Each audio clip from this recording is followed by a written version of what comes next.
Today I'm showing you Lahni, going over the best card setup, what all the cards mean, her ultimate passive ability. Start off, we have her ultimate ability, which is the Electro Blade. While active, any enemy struck with melee will be shocked and stunned, just as it sounds. If you melee an enemy, they will be shocked and take shock damage as well as stunned. Passive ability, every 6 execution drops a pill for pickup, just as it sounds. Every 6 execution drops a pill for pickup, which is just ballistic ammo. It will not give you explosive ammo. It will not give you grenades, regardless if you're holding grenades or not.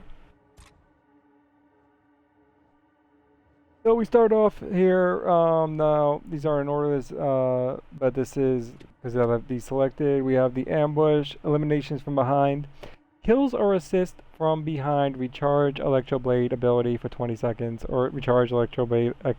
I'm gonna leave out times and percentages since they change with level. So even if you get one slash hit on the back, that counts as an assist.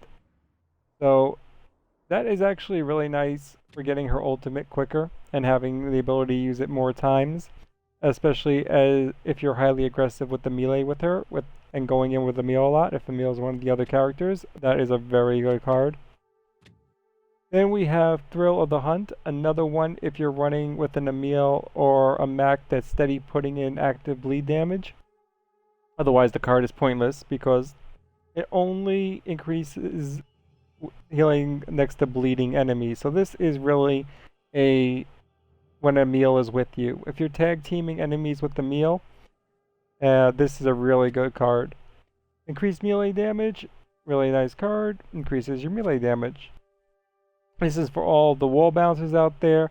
I love this card. It increases the distance at which you can slide. So you can slide into an object from a further distance. We have Electro Blade trigger gives stim. So when you activate it, right here it says 160. So I'd have whatever health I have, plus I'd have 160% stim immediately provided, which allows me to have that 160. And say I was hurt to begin with, now I can regenerate health while I am still taking damage, because the damage goes to my stim and not my health, and then I can regenerate from not taking damage for so long. We have the time boost card, which affects cog tag time and leaderboard time. This, I really don't see the use for it, because I personally am not really shooting enemies in the back as much as I'm meleeing them and trying to flank them. But if you're constantly meleeing enemies from the back, you might want to put this on in places of something else.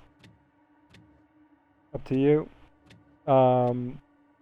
We have Deep Pockets, which increases the maximum ammo for your pistol.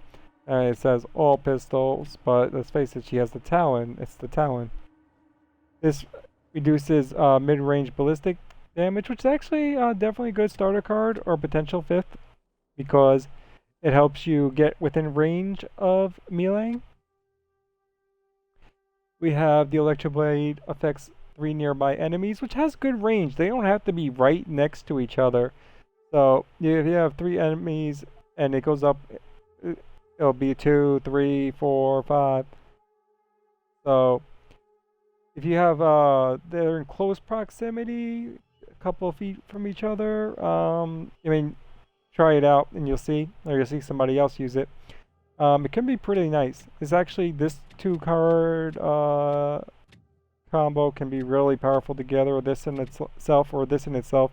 If you're going for more, if you see on the map like you're going for that warden and you're just going to be having a toe-to-toe battle with the warden and take him out, you might want to use this on like an insane or inconceivable difficulty or a master run, because while you can take him out on the lower level difficulties, going toe-to-toe on I think elite, a really a well-timed Electro Blade, you'll kill him. But otherwise you can take like 80 or 90%, or if you don't do it perfectly against the warden, then you cannot kill him. So this allows you to keep going and then keep meleeing him for the death, or evade after going in with the shock and finish him off. This is more for like when you're going in with groups if you don't have a mech with a shield or something. Then we have extended Talon auto pistol magazine. So this just extends the magazine. I don't really see the point of that. Much better cards. Okay, if you have nothing else. We have every execution drops a pilfer ammo. Now this just reduces from your 6. So the first level up will be 5, every 5th one, then every 4th one. Some people like this. I do see a bunch of people use this, but personally, I don't see the need for it. I'd rather just have a key gun or do well-timed shots, and I'm using my melee so much more than my ammo and how in my style of gameplay.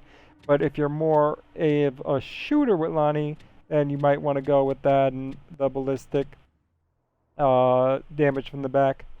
Score boost is the same. Short range deflection, it's an okay starter card, but once you get within melee range, having the melee damage up is much better. Just time your melee well, and you can kill them. You're going into groups of like 3 or 4 in close range distance, you're probably going to be going down anyway. That's not the best strategy. Unless you're going in with like groups of 3, and then you're just going for the revive pickup strategy anyway. So in that case, you can go opt for another card over this card. So back to the optimal 5. Personally, in any situation, I see Brawler. Brawler is one of the guaranteed 5. I feel that you, let's go back to guaranteed. If you're running with a meal, we'll stick with the guaranteed. Oh, sorry. So we have Brawler. Ambush is another one. You'll be getting a lot of assists from behind, whether you're shooting or whether you're meleeing, because you're going to have either gun resistance or slide. So I would definitely be running gun resistance or the slide, one of the two. And that'll allow you to get more eliminations from behind, because you just need to get the assist. If you put one bullet into the back, one melee into the back, you get the recharge. So this is a pretty good card. Works with basically every other setup, so that's why I say these two are givens. Well, definitely this is a given. If you're a straight shooter and you don't melee for some reason with her, then I would take that off. This is for any mech. Everything else with her is really a toss-up. She's really not a set character. It's really your style of play, but this is my 5. And that's the eliminations from behind, Brawler, slide damage, and then I'll either run Thrill of the Hunt if I'm playing with the mech and an Emil, or at least an Emil, and that's generally, so I run that. And then personally, depending on the map I'm playing, I'll either run the Shock Chain or the Shock Shield.